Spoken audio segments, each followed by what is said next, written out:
Olunaku luno ke kayimba akatwesa kushaffe olunaku olwaleero ku dakiika 3 ezaketa kusemu ey'okumakya g'olunaku olwaleero. Ennaku z'omwezi ziri 24 lunaku lwa kazooba. It's a fresh new week. Omwaka tukyali mu 2024 omwezi Ssebaaseka. Welcome to the show. Kulikayo nnyo mu weekend mukwano byatambudde bitya bannaye. Omewe okuleka okukoma okwogera n'abantu ku Friday. And then we have the Friday evening, there is Saturday, there is Sunday. Netuddamu olunaku olwaleero. Bingi ebiba bigenze maaso. Mulimu ebirungi, mulimu ebibi. Mwenna abafunyemu ebirungi tubayozaayoza. Gwe weekend nga yakutambuliddewo bi tukuteeka mikono gya Mukama Katonda asobole okuyisaawo awo era ovunuke ekizibu ekyo. Tuyingiddewo neno wiiki tugivuge.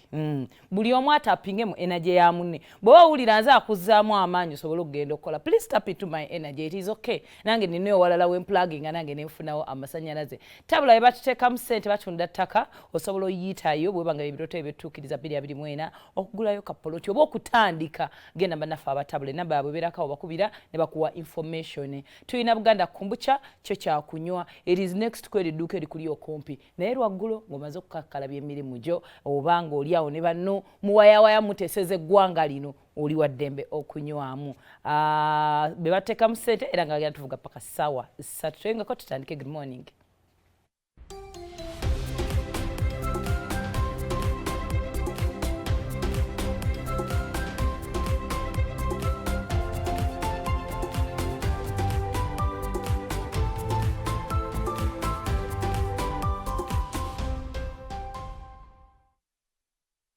Kerenga soke tulongo tukwata olweyo kubanga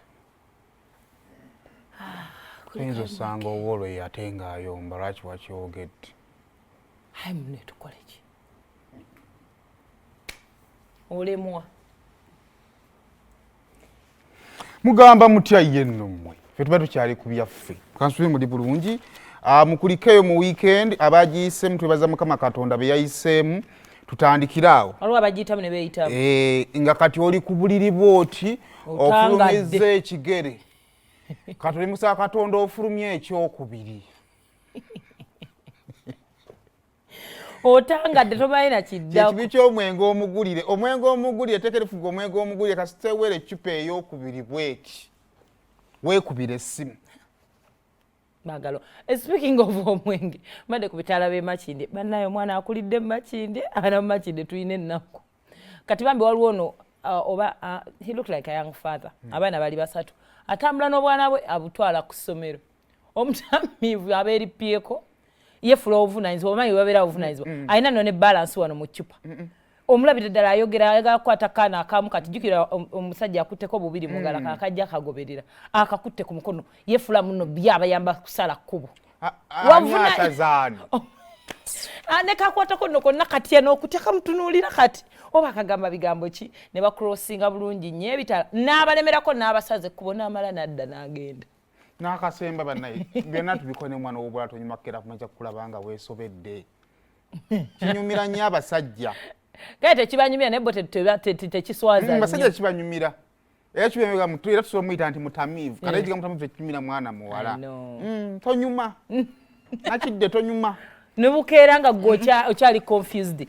Okay, kale bingi nnyo ebigenda mu ggwanga. It's been a long weekend naye ng'olunaku olwaleero twongera okuddamu okukubiriza ababaka b'olukiiko lwa Buganda ti olunaku olwaleero olukiiko lugenda tuula olw'omulundi 31 era nga lugenda kubeera lutuula lwakutaano okusinziira ku mukubiriza w'olukiiko Oweekitiibwa Patrick Luwagga Mugumbule yatuwadde enteekateeka nga wegenda kubanga etambula. Of course ekisookera ddala bwe budde nyaze tutandika okuteesa. Yes. So ababaka bakubirizibwa at least by ssaawa 2 nga batuuseewo mu lukiiko kimanyi kakali bali mu kunywa kacaayi sinakindi mu mmotoka kacaayi bokanywera mu mmotoka kubanga kati jjaamu gyali. Then ennyambala eyogeddwako It's just maybe a simple reminder. Then batusuubiza nti okuteesa because Katikkiro wa Buganda bw'amala okwogera ababaka bateesa. Kakati batusuubiza nti n'abakiisa bali mu emitala w'amayanja bagenda kuba bagattibwako leero Zumu gye nayo gye baataddewo koodi. Then oluvannyuma omuwanika ajja kuba ng'asoma budget. Kati ebyo ebinaavaayo mu mawulire gaffe. Then abo bali naye kati n'engeri gy'eri ya Luganda giwa obudde. Kirungi nnyo nze nyumirwa nnyo obulamu bwange whether tukwatagana mu ntegeero oba tukkiriziganya ku nsonga oba nedda naye nga byogero birinako obukakafu so kyavunaanyizibwa nnyo tetubeerera tugenda beera live bano omwaka guli twasoma kati kitegeeza eyawuliriza eyagulo genda kuddamu owuliriza eyaguno bakugambye nti kino kyakolebwa kino tekyakolebwa awo tugenda ate ddiwali mu gavumenti abo kyetulina okukola n'omanya nti kino kyasoma mu budget tekyakolebwa leero bakikomezaawo bakidropinze bakitwerabizza so kati neeno mbalirira kale katulinde tugenda kulaba ndowooza ebinaava sayidizeeyo kale bwe tweyongerayo munnange era mu weekend muno mwe tuzungira ffe abamu ne tupluginga off you know I am someone who plugs off weekend bwetuuka mba njagala nnyo ngende okudda nga mulimu bye neerabiddeko rutini eyo mba ngikooyeemu oveeko mu nsi kakati abamu you plug out completely nemutamanya kikigeze mu ggwanga naye munnange mu weekend wabaddewo foundation yadde eggulwawo emanyiddwa nga Sentai Development Foundation eyo mu Lwengo si ewa Honorable Sise Namuju kakati eyo tulinayo Bukoto West era nga omubaka avaayo ayitibwa Muhammad Muyanja Sentai webale nnyo manyi nagenda kukolera mpode surprise Honorable Muyanja mumanyi kutumiddeko Honorable Muyanja kati ye yabadde foundation yiye wamma gikyazanga oyo wunfunye bulungi manyiwo kakati munnange sente okubonyabonyeza munnange omu ku bagenyi kwe kwabadde speaker parliament yaffe ennungi Honorable Muyanja yayise speaker kakati munnange mukwogera okulungi okwa speaker omwo mwe yayogeredde nti bannange abantu beerwengo president awulidde amaziga gammwe President Yoweri Kaguta Museveni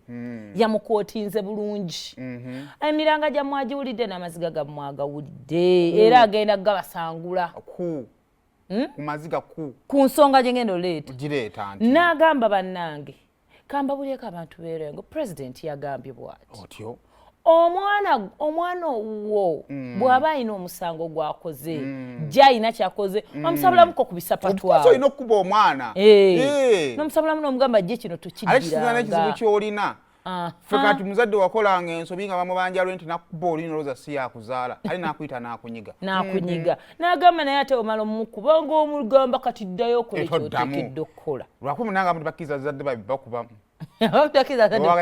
awanyagala waganyala mizigo ne gibalemerera ogenda mu maaso kakati munnaye bw'atyo n'agamba sombadde mbasaba president yabagambye bannange omwana akubamu naye sonyiwa obulamu bweyongereyo ate mulimu bano abaana abakuze kaŋŋambe omwana omuwala nga Hafi atandise okubuukabuuka n'abalenzi ewaka naye mulimu obulenzi obulina ku magezi nga kamuwa kasente ate n'aleeta eka awo Honorable Kinyamatama bwe yagambidde nti talina musango ate waba gulina omusango tubadde tuguza ffenna weebale nnyo kantu ako nkaagala omwana w'evvubuka ali ewaka we liba libbi ligenda n'ebimenya amayumba g'abantu tusonyiwa ate oba bwe ligenda ne libba lireeta waka ekinjagaza NRM tukireeta ne tukyogerako ne tukifuula kya bulijjo ne buli bwogaano kyogerako kifuuka ekinene nnyo so munange oba olina omwana eyewaka simanya baneiba simanya menya amayumba g'abantu simanya kasita aleeta waka Sipiika yatubuulidde Honorable waffe Sise waaviira baba bagenda muzuuzazunzaamuko tukimanye bamale bamute munange kaakati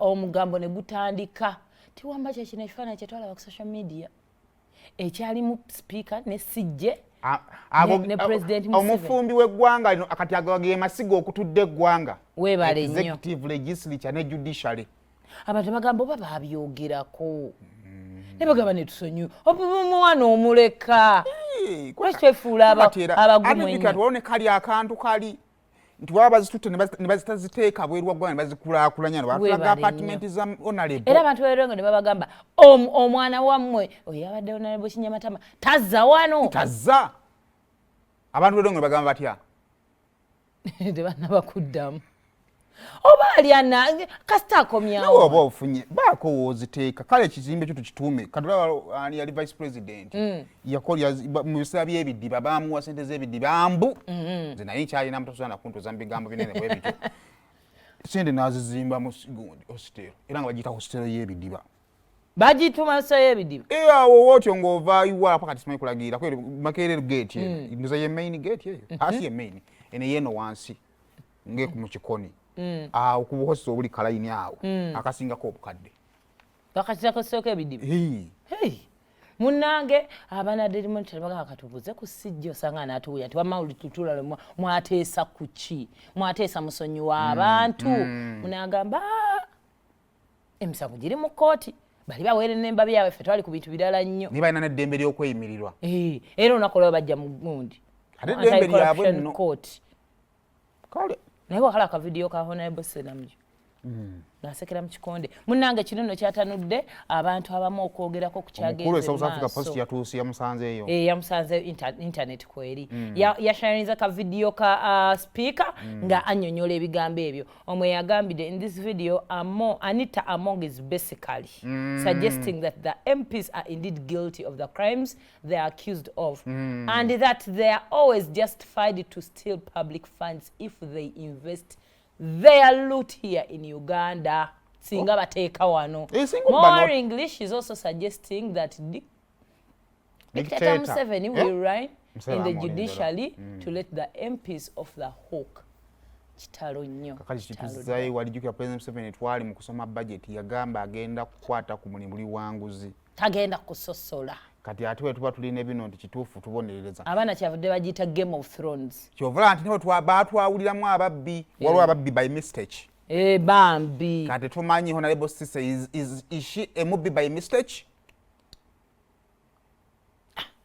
byebyo katulinde kooti kyenegamba nga Chief Justice bwe yagambye kale tutambulira kale kakati ekiri mu ggwanga ly'e Kenya Nairobi munango nakolegro president waabwe Ruto yabaddeko mu kkanisa yasuusuutidde abeekalakaasa nagamba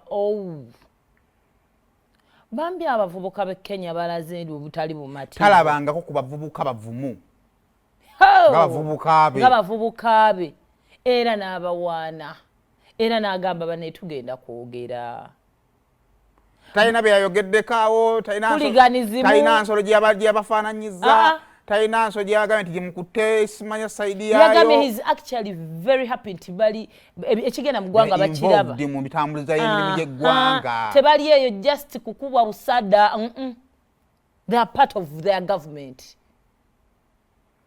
era muna yabasuubiza okubanga ebintu bino abiyingira mu bano nno balwanira emisolo emipya gye twabagambako wali egiri mu financial bill ya 2024 era nga munange era bwe bato abaana bazira n'entula bana ababaka kiri ntino wa voting for this bill babamanyi babateekako embeera era batuyakkiriza n'agamba kyetaagisa dialogue togere kweno ensonga but I appreciate you mwebale mwebale kubeera nti muli part of what is going on in the country lutanaasoboka asitaasana towulirangako omubbi gwe naye najjanga akuba enduulu naye era abaana abamu bagamba tibino beera mukereziya tubogereramu birungi byere kuba abakwatibwa gye bali actually this protest akafiiramu abaana babiri abantu babiri sibe bangi ku bbanga lyebeekalakaasirizza naku mukaaga naku mukaaga nga temusirisa wane Burkina Faso koyiseewo Burkina obadde ogenda sala omugambo